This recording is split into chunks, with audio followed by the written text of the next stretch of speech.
สบายดีเด้อจอนแก้วดวงดีกับสิงห์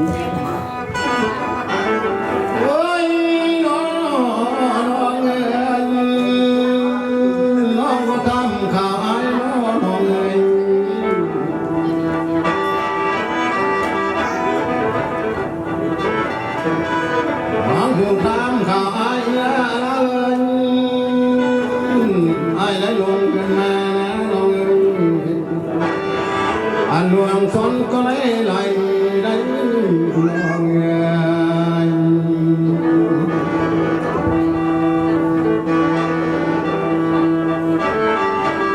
ให้ได้ลงเงินมาลองคนงามเลยลวงใส่ปอกุ้งไม่เอาอะไร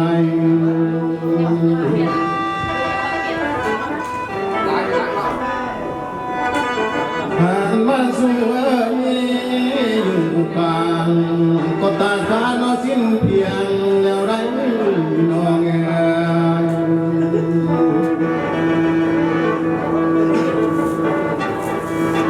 หายเลยตาสิ้นเพียงน้องก็สิ้นเพียงไว้ไรน้องตาตาเป็นหล่นจอน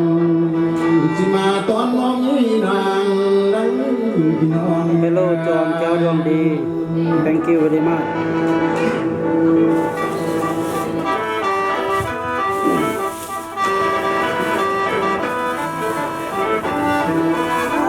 ว้ายน้องน้องผู้ตามข่าวอายน่าลายผ่านมาทวงเงินอายไปเงินยังอยู่อันเนื้อน้องเนี่ย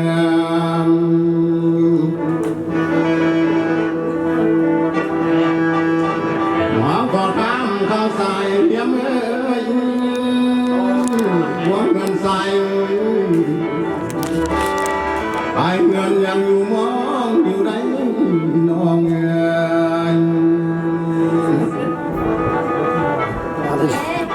ว่ามีเจ็บการไทยไรน้องสิการยังมาบางเนี้ยคือไรยังสนุกอยู่วันที่มันหาวต่อครอบครัวเฮาไรน้อง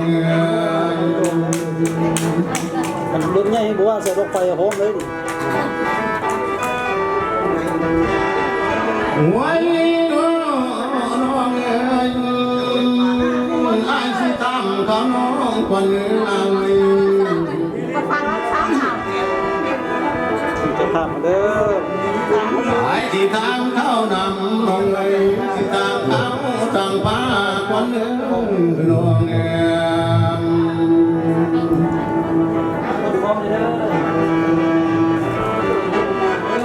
หาแล้วมาใส่ลำนี้นั้นกันมาตามเขานาเลยเงินนางเลยที่ตามเขาแล้ว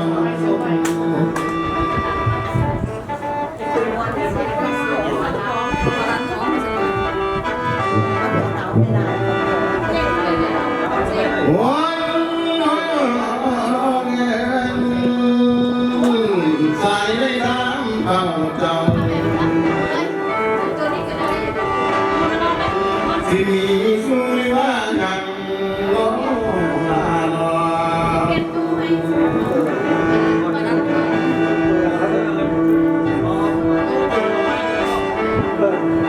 ทางมีผู้อาเรียนบอกอายมีชูบอกใส่ลำมาเนื้อลาคัดจากร้านนั้นเด้อแต่งใหม่นึงก็เป็นว่าไม่มันเกิดการคัดข้อมนะเอาไม้ตัวนั้นใส่เอาไม้ นู้นร้านท้อง เขาเห็นเขาหนักเลยครับ แล้วบอกเข้าแล้วตัวนี้ใส่ อ๋อนี่มันประมาณเขาตีแล้ว มันรวมตัวนี้ ปิดก็ใส่มัน ได้ ได้เลย ได้ได้ก็ ได้ เก็บ ทุกคนเอาทางผสมปัจจุบันนี้กำลังเป็นหัวใหม่นิดนึงรอท่าแป๊บนึงเด้อเพราะว่าใหม่มันเสียงมันจะเปล่าๆนึงนะก็เลยว่าเปลี่ยนดูใหม่ เป็นการผิดตลกอัน ดูครับดีเลย ไอ้กับเพื่อนเด้อ หมอลำลำม้วนเป็นเสียงไม้บ่ เปลี่ยนตัวใหม่นี่หมอลำมีเสียงม่วนคนเก่าอีกมันม่วนเสร็จแล้วเราข่าวกินจาก3จอก เมตรก็เริ่มเมตรตัว มีน้อยเดียวหน่อย ต้องมีไปด้วยมีต้องมีด้วย โอ้ตามสาวเลยแกเกินอีกเนาะ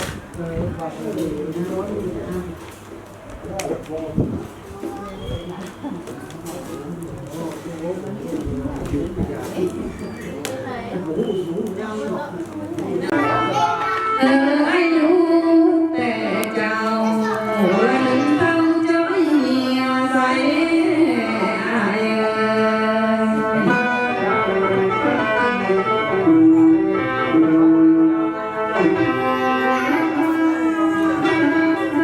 โอ้ยน้องอายน้องมาสิแล้วนายน้องนี่ลืมสะบดอาย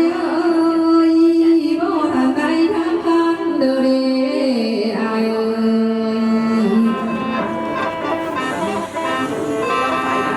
น้องนี่มาแล้วน้องนี่ลืมสะบานเด้บ่ทันได้ทำกันน้องนี่มาเฝ้าบ่ทันได้ก้าวทางเด้ออายนะ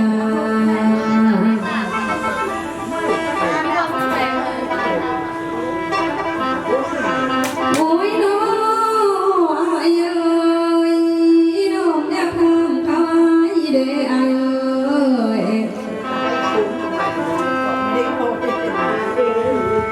อายลงเดือนมานี้อายเลยขอบ่น้ออันเมียฮักไอ้นอนแฟนนาอายสายลงเงินมานี้สายเลยซ้อนบ่นออันเนี้ยแพงนอนทั้งอายนาสู่ของอายอยู่ทางบ้านก็พอแล้วจะไม่มาบ่นออาย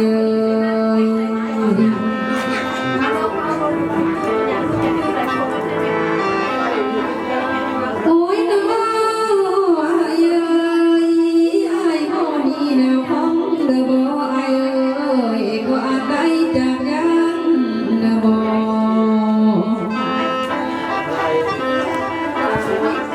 น้องอยากรังใส่อายเด้น้องเจ็บนอกและเจ็บในอายน้องนี่เจ็บทะเลอันเมียฮักอายุแฟนนาอายน้องนี่เจ็บทะเลอันเมียแฟนใส่อยู่ข้างนา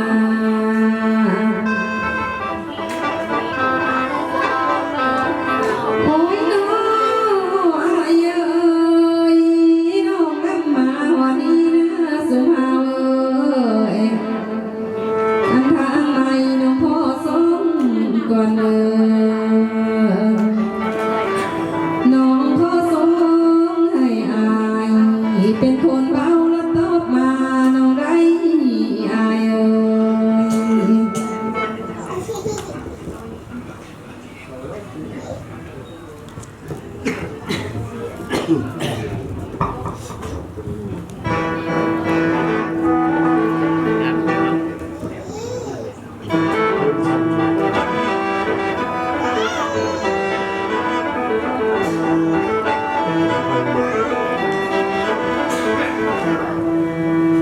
ดีเด้อจอนแก้วดวงดีกับสิงห์ โอ้ยน้องเอ้ยน้องก็ทำข่าวไอ้น้องเอ้ย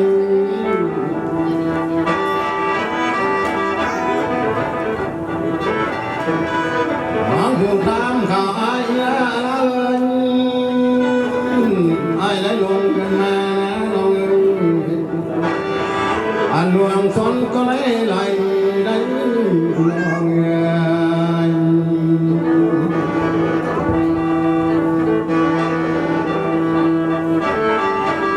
ไอ้ได้ลงเงินมาน้องเอ้ยคนงามเอ้ยลวงใส่คอกุ้งไม่เอาอะไร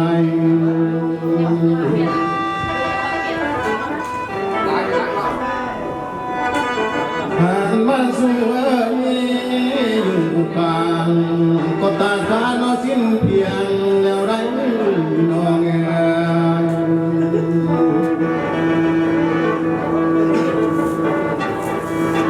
หายเลยตาทิ้งเกียงน้องเอ๋ยก็สิ้นเพียงเกียงไว้เลยน้องเอ๋ยตาตาเป็นหล่นจอนสิมาตอนน้องนี่นางได้น้อง เฮลโลจอนแก้วดวงดี thank you very much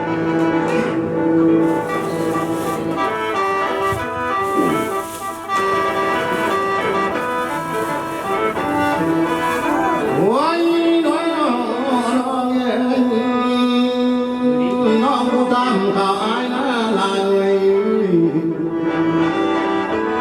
ผ่านมาทวงเงินอายไปเงินยังอยู่อันเนื้อน้องเนื้อ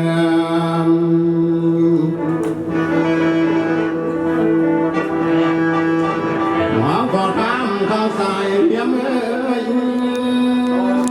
หวังเงินใส่ไปเงินยังอยู่มองอยู่ไหนน้องเอ๋ย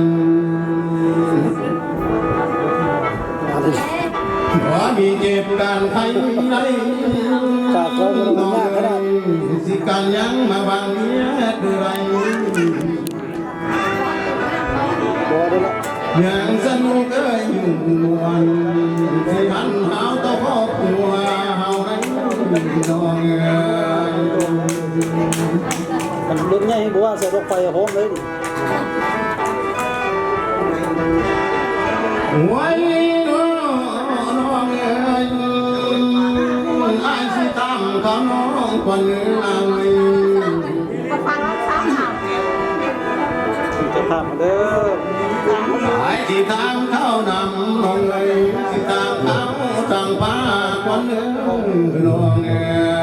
ย พร้อมเลยเด้อจะพา หาแล้วมาสายลำนี้นั้นกันมาทำข้าวนาเอ้ย มาไม่ได้ เงินนางเอ้ยที่ทำเขาแล้ว วันที่สุดวันท้องวันท้องไม่ได้เจ็บเลยเจ็บ โอ้ยน้องเอ้ยใส่ได้น้ำข้าวเจ้า ตัวนี้ก็ได้ ที่มีสุริว่านังโลลาลอ เปลี่ยนตู้ให้มาดัน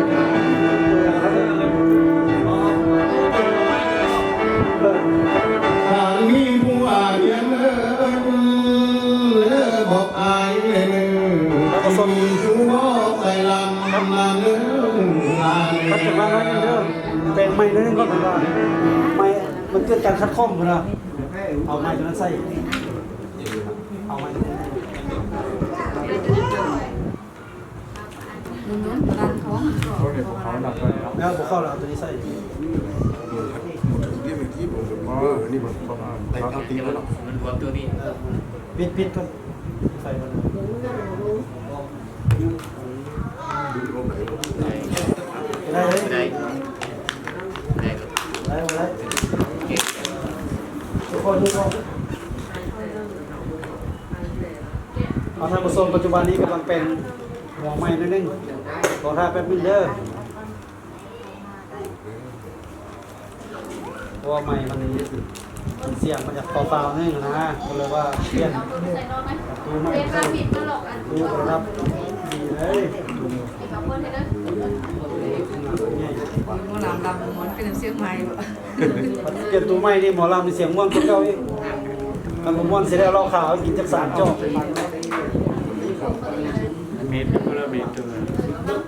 มีน้อยเดียวหรอ จะมีมาดูมีเจ้ามีด้วย โอ้ตามสาวนี่แกเกินอีกเนาะ